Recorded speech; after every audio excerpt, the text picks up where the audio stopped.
आजचे चालू घडामोडीवरील अतिशय महत्त्वाचे प्रश्न पोलीस भरती एमपीएससी सर्व स्पर्धा परीक्षांसाठी यावरती प्रश्न विचारले जातात।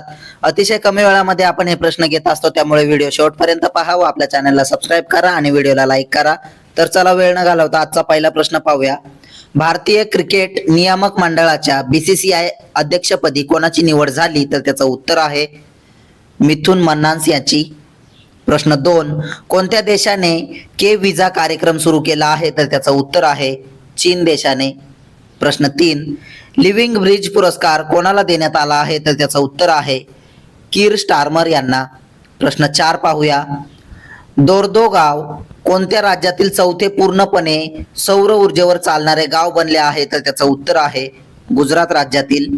प्रश्न 5, कोणत्या देशाने आंतरराष्ट्रीय गुन्हेगारी न्यायालय ICC मधून माघार घेण्याची घोषणा केली? तर त्याचं उत्तर आहे बुर्किना फासो, माली, नायजर या देशातील।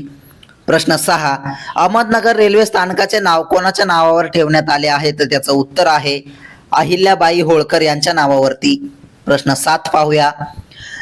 जगातील टॉप 2% शास्त्रज्ञांच्या यादीत कोणत्या भारतीय विद्यापीठातील संशोधकांचा समावेश करण्यात आला आहे? तर त्याचं उत्तर आहे नागालँड विश्वविद्यालय। प्रश्न 8, रिझर्व्ह बँकेने नॉन बँकिंग वित्तीय कंपनीचा NBFC परवाना रद्द केला आहे? तर त्याचं उत्तर आहे दत्ता फायनान्स अँड ट्रेडिंग या कंपनीचा।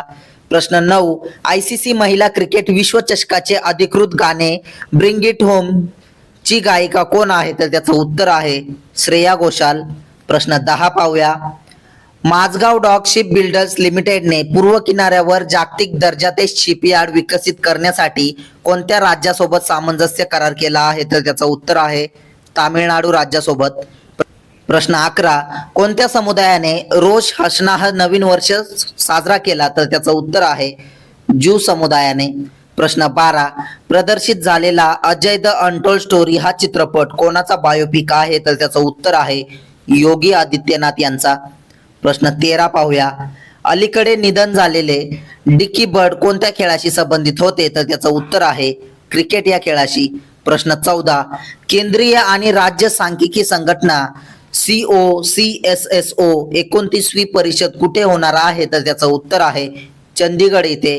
प्रश्न 15, संयुक्त राष्ट्र महासभेच्या 80व्या सत्राचे अध्यक्षपद कोणी भूषवले? तर त्याचं उत्तर आहे ॲनालेना बेअरबॉक यांनी।